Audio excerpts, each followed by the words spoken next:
एक समकालीन विश्व राजनीति, वैश्वीकरण।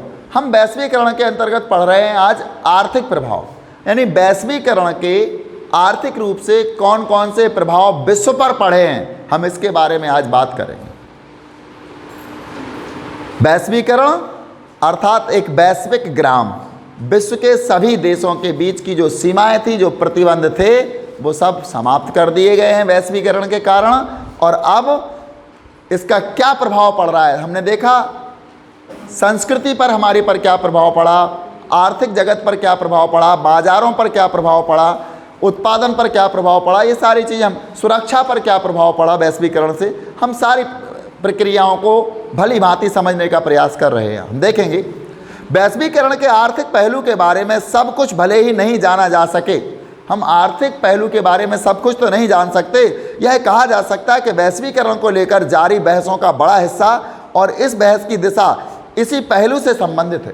ये बहुत बड़ा हिस्सा है हमारी बहस का कि वैश्वीकरण का आर्थिक रूप से क्या प्रभाव विश्व पर पड़ा। इसी समस्या का एक पक्ष तो यही है कि आर्थिक वैश्वीकरण को कैसे परिभाषित किया जाए। सबसे बड़ी बात तो ये आ जाती है कि आर्थिक वैश्वीकरण है क्या, इसको हम किस प्रकार से परिभाषित करें, किन किन चीज़ों को हम आर्थिक वैश्वीकरण माने और किन को नहीं। जैसे ही आर्थिक वैश्वीकरण का उल्लेख होता है, हमारा ध्यान अंतर्राष्ट्रीय मुद्रा कोष और विश्व व्यापार संगठन की ओर चला जाता है। जैसे ही हम लोग बात करते हैं वैश्वीकरण, आर्थिक वैश्वीकरण की, तो हमारा ध्यान कहाँ चला जाता है, सबसे पहले जाता है अंतर्राष्ट्रीय मुद्रा कोष की तरफ और दूसरा हमारा ध्यान जाता है विश्व व्यापार संगठन की ओर। जैसी अंतर्राष्ट्रीय संस्थाओं तथा विश्व भर में आर्थिक नीतियों के निर्धारण में इनके द्वारा निभाई गई भूमिका पर चला जाता है, यानी विश्व व्यापार संगठन ने अंतर्राष्ट्रीय स्तर पर कौन सी भूमिका निभाई है और अंतर्राष्ट्रीय मुद्रा कोष ने भी अंतर्राष्ट्रीय संबंधों में या अंतर्राष्ट्रीय नीतियों में कौन सी भूमिका निभाई है, इस पर हमारा ध्यान चला जाता है। हालांकि वैश्वीकरण को इतने संकीर्ण नज़रिए से नहीं देखा जा सकता। हम ये नहीं कह सकते कि वैश्वीकरण का जो नज़रिया है वो बहुत छोटा है, यानी कि मुद्रा कोष या फिर अंतर्राष्ट्रीय व्यापार संगठन तक ही वैश्वीकरण नहीं है। ये दो चीज़ों तक अगर हम वैश्वीकरण को रोक देंगे तो वैश्वीकरण छोटा, संकुचित या संकीर्ण हो जाएगा। वैश्वीकरण तो बहुत विशाल है, कहाँ कहाँ किन किन क्षेत्रों पर इसका प्रभाव है उस पर हम बात करते हैं।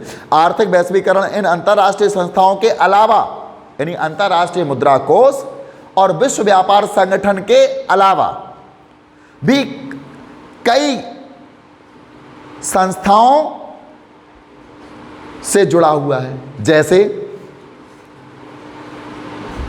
आर्थिक वैश्वीकरण को अधिक व्यापक नज़र से समझने के लिए हमें इससे होने वाले आर्थिक फायदों के बंटवारे के अर्थ में सोचना चाहिए। हम ये भी देखें आर्थिक वैश्वीकरण क्या है, तो आर्थिक क्षेत्र में कौन कौन से हमको फ़ायदे होते हैं, विश्व को कौन कौन से फ़ायदे हो रहे हैं, इनका क्या बंटवारा है, इनको भी हमें समझना चाहिए। इस संदर्भ में कि किसे वैश्वीकरण से सबसे ज़्यादा फायदा हुआ है, किसे सबसे कम, हमें ये भी समझना है वैश्वीकरण से किस क्षेत्र में ज़्यादा फायदा हुआ है, किस में कम। उत्पादन के क्षेत्र में ज़्यादा फायदा हुआ है, रोजगार के क्षेत्र में ज़्यादा फायदा हुआ है, तो ये सब चीज़ें हमें देखनी है वैश्वीकरण से, किसको ज़्यादा फायदा हुआ है और किसको कम। यह भी देखने की ज़रूरत है कि वैश्वीकरण के कारण किसने नुकसान उठाया। हमें यह भी देखना है वैश्वीकरण जब हुआ तो किन किन चीज़ों को नुकसान हुआ, किन को फ़ायदा हुआ। अमूमन जिस प्रक्रिया को आर्थिक वैश्वीकरण कहा जाता है उसमें दुनिया के विभिन्न देशों के बीच आर्थिक प्रवाह तेज होता जाता है। हम जिस प्रक्रिया को आर्थिक वैश्वीकरण कहते हैं उस प्रक्रिया का मतलब होता है विश्व के विभिन्न देशों के बीच आर्थिक प्रवाह तेज हो जाता है। आर्थिक प्रवाह का मतलब है आयात, निर्यात, उत्पादन, वितरण, विनिमय, ये सब कैसे हो जाते हैं, तेज हो जाते हैं जब वैश्वीकरण हो जाता है। कुछ आर्थिक प्रवाह स्वेच्छा से होते हैं, कुछ आर्थिक प्रवाह स्वेच्छा से मतलब कुछ आयात निर्यात, कुछ विनिमय स्वेच्छा से होते हैं और कुछ आर्थिक प्रवाह स्वेच्छा से होते हैं, जबकि कुछ अंतर्राष्ट्रीय संस्थाओं और ताकतवर देशों द्वारा जबरन लादे जाते हैं। कुछ ऐसे आर्थिक प्रवाह होते हैं जिन्हें ताकतवर देश जबरन लाते हैं और कुछ ऐसे होते हैं जो स्वेच्छा से होते हैं। जैसा कि हमने इस अध्याय की शुरुआत में देखा है, प्रवाह कई किस्म के हो सकते हैं, जैसे वस्तुओं, पूंजी, जनता अथवा विचारों का प्रवाह। वैश्वीकरण के चलते पूरी दुनिया में वस्तुओं के व्यापार में इजाफा हुआ। जब वैश्वीकरण हुआ तो पूरी दुनिया में वस्तुओं के प्रवाह में या वस्तुओं के व्यापार में इजाफा हुआ है। वैश्वीकरण के कारण वस्तुओं के व्यापार में इजाफा हुआ है।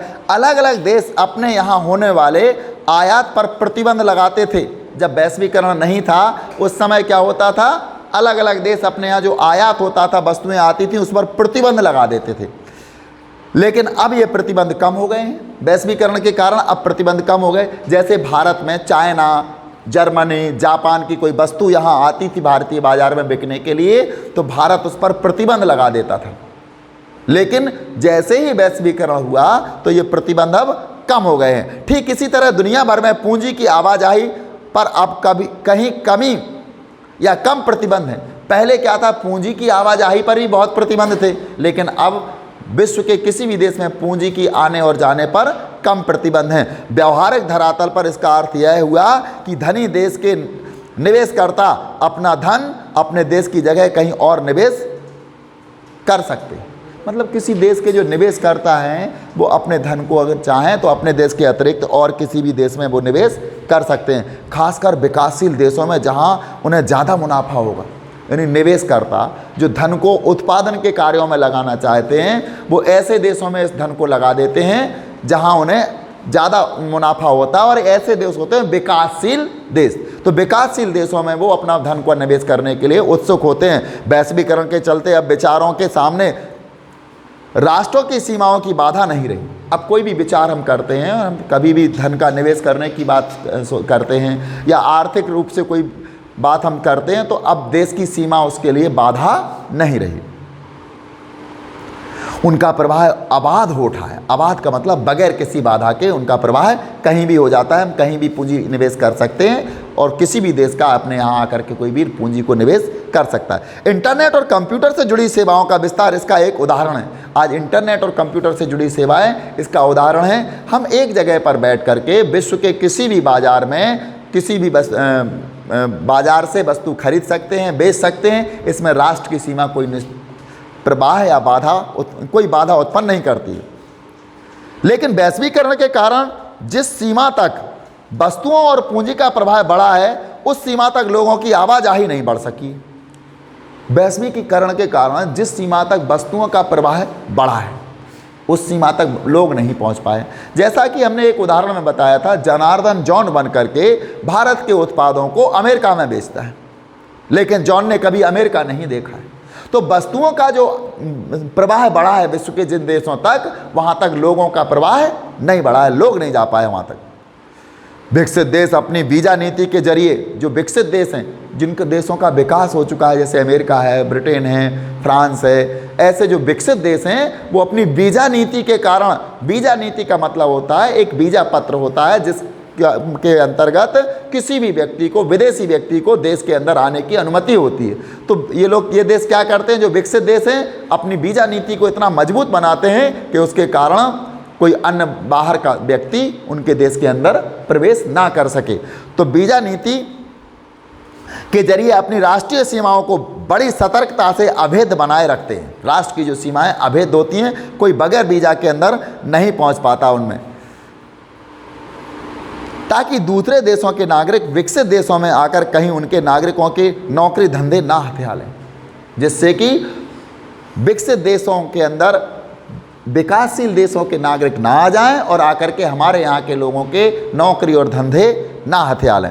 वैश्वीकरण के परिणामों पर सोचते हुए हमें इस बात का ध्यान रखना चाहिए कि हर जगह एक समान नीति अपना लेने का मतलब यह नहीं होता कि हर जगह परिणाम भी समान होंगे। हम वैश्वीकरण की नीति को अपनाते तो हमें इस बात का भी ध्यान रखना चाहिए कि हम हर जगह एक जैसी नीति अपना लें तो हर जगह एक जैसे परिणाम आएंगे। जगह का और वातावरण का और परिस्थिति का परिणाम पर बहुत ज़्यादा प्रभाव पड़ता है। इसलिए सारे देश, दुनिया के लिए, सारे विश्व के लिए एक जैसी नीतियाँ भी उचित नहीं होती। वैश्वीकरण के कारण दुनिया के अलग अलग हिस्सों में सरकारों ने एक सार एक सार का मतलब एक समान आर्थिक नीतियों को अपनाया है। जब वैश्वीकरण आया तो दुनिया के सभी देशों ने एक जैसी नीतियों को अपनाया है, लेकिन विश्व के विभिन्न भागों में इसके परिणाम, यानी हर जगह एक जैसे परिणाम तो उनको नहीं मिलने वाले, बहुत अलग अलग हुए हैं। यहाँ भी हमें सर्व सामान्य निष्कर्ष निकालने के बजाय संदर्भ विशेष पर ध्यान देना होगा। मतलब विश्व की सारी सरकारों ने जब वैश्वीकरण हो गया तो एक जैसी नीतियाँ अपनाई हैं, लेकिन हर जगह परिणाम अलग अलग आए हैं। आर्थिक वैश्वीकरण के कारण पूरे विश्व में जनमत बड़ी गहराई से बट गया है, और आर्थिक वैश्वीकरण के कारण सरकारें कुछ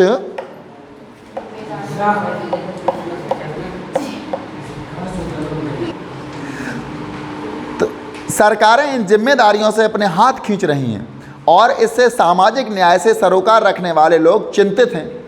मतलब जो भी आर्थिक वैश्वीकरण की जिम्मेदारियां हैं उनसे सरकारें अपने हाथ खींच रही हैं, और सामाजिक न्याय से सरोकार रखने वाले लोग जो इस बात से की चिंता करते हैं कि समाज में सभी को समान अधिकार मिलें, समाज में सभी को समान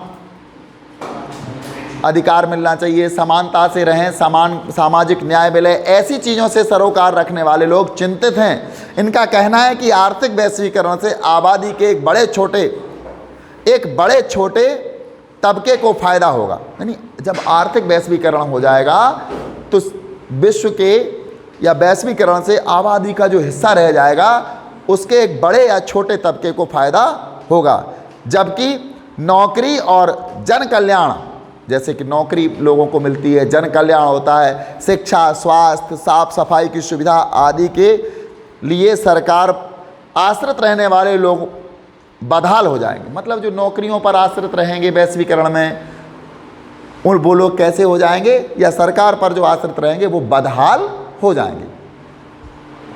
सामाजिक न्याय के पक्षधर इस बात पर जोर देते हैं कि कुछ संस्थानिक उपाय किए जाने चाहिए, या कहें कि सामाजिक सुरक्षा कवच तैयार किया जाना चाहिए, ताकि जो लोग आर्थिक रूप से कमज़ोर हैं उन पर वैश्वीकरण के दुष्प्रभावों को कम किया जा सके।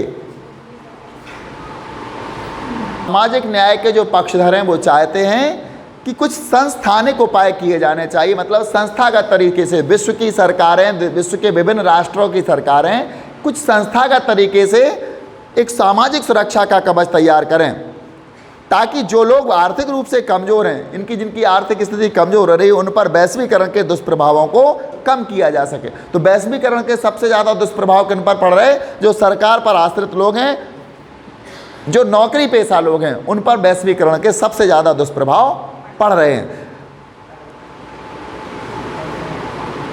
अनेक आंदोलनों की मान्यता है कि सामाजिक सुरक्षा कवच की बात अब व्यावहारिक है और इतना भर उपाय पर्याप्त नहीं होगा। ऐसे आंदोलनों ने बलपूर्वक किए जा रहे वैश्वीकरण को रोकने की आवाज़ लगाई है, क्योंकि इससे गरीब देश आर्थिक रूप से बर्बादी की कगार पर पहुंच जाएंगे। खासकर इन देशों के गरीब लोग एकदम बदहाल हो जाएंगे। मतलब उन देशों के जो अभी विकास की श्रेणी में नहीं आ पाए हैं, उन देशों के लोग कैसे हो जाएंगे? बदहाल हो जाएंगे। कुछ अर्थशास्त्रियों ने आर्थिक वैश्वीकरण को विश्व का पुनः उपनिवेशीकरण कहा है। कुछ अर्थशास्त्री कहते हैं कि जो आर्थिक वैश्वीकरण है, जो विश्व का पुनः उपनिवेशीकरण है, मतलब विश्व के जो ताकतवर देश हैं छोटे देशों को अपना फिर से गुलाम बना लेंगे। आर्थिक वैश्वीकरण की प्रक्रियाओं के समर्थकों का तर्क है कि इससे समृद्धि बढ़ती है और खुलेपन के कारण ज़्यादा से ज़्यादा आबादी की खुशहाली बढ़ती है। व्यापार की बढ़ती से हर देश को अपना बेहतर कर दिखाने का मौका मिलता है। जब व्यापार बढ़ने लगता है तो हर देश अपना बेहतर से बेहतर करने का कार्य करता है। इससे पूरी दुनिया को फायदा होगा। इन लोगों का कहना है कि आर्थिक वैश्वीकरण अपरिहार्य है, यानी अत्यंत आवश्यक है, और इतिहास की धारा को अवरुद्ध करना कोई बुद्धिमानी नहीं है। वैश्वीकरण के मध्य मार्गी समर्थकों का कहना है कि वैश्वीकरण ने चुनौतियां पेश की हैं। सांस्कृतिक समरूपता का यह अर्थ नहीं है।